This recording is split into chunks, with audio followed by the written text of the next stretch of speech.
Today we're at Tanners Creek Greenhouses, another division of Tanners Creek Horticultural Center. We are doing our second podcast. This one is based off of a question that was posed to us from our blog spot, tannerscreek.blogspot.com. And the tip that we had for the month of September was thatch and reseed and overseed your lawn. Sarah, that was a great question. What is thatch and what do I do to get rid of it?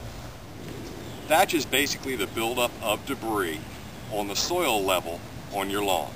It includes grass clippings, leaves, pine needles, mulches, and things like that.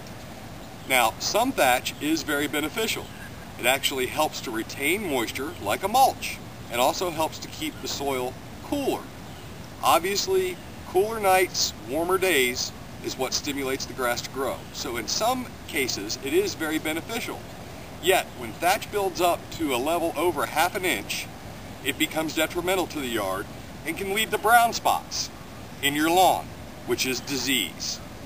The problem is if the thatch builds up too much, what happens is the roots of the grass plant itself are only growing in the thatch, and it will be susceptible to dying off in a drought condition.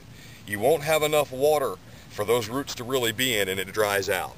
The best way to remove that thatch in a small area is with a grass rake. Simply vigorously sweep the ground and the grass and debris will come up. Now, however, if you're doing a large lawn, you might want to go to a tool rental facility and rent a thatching machine. Now, if you have more than 3/4 of an inch of thatch, and in some yards that is the case, the best way to do that is to aerate the lawn. Don't bother trying to thatch because, as I said earlier, you're going to be pulling up those plants that is your sod if the thatch is too deep. They haven't had a chance to root into the ground. So let's give you a show as to how it needs to be done. As you can see, as I'm doing this, I'm getting a lot of debris up out of there. You can actually see the soil down below it now. And it is a lot of work. I'd probably recommend you wearing gloves because you will get blisters on your hands in a small area. But if you can see what's actually coming up, we'll pan back down in here, we can actually see the dirt level now and see what that area looked like before and what's happening and pulling up all that dead debris with just those few strokes. What that's done is now removed it, and at the same time I've loosened up the soil level so that when it is time to seed, that seed will take very, very easily, and the roots actually have a place to get down into the ground quite easily. A machine, obviously on a larger scale, similar to a lawnmower, it's not terribly heavy, has a bunch of chains on it, it just beats up the ground and chews up the ground. Go back in with your rake. Once that has been done, it has been beat up, it's just simply pull it up into the spot. Now, when seeding the lawn, you're going to do small areas. The best way to do it is with a drop spreader. And this simply, you open up the valve, and that means that the seed drops straight back down out of the spreader. It will not broadcast. Small areas, this is the best way to go. Now, however, if you're going to be doing large areas of your lawn, we recommend using a broadcast spreader.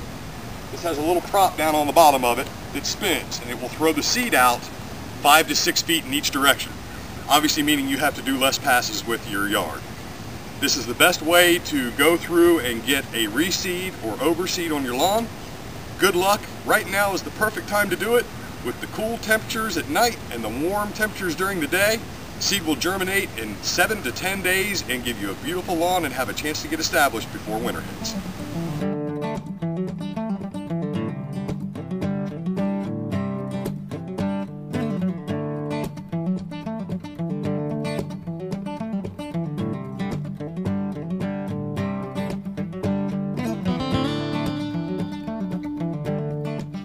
As you can see, we've got a lot of exciting things coming up for the garden center and down here going on at the greenhouse. All of our mums are coming on. Some are actually starting to show a little bit of color.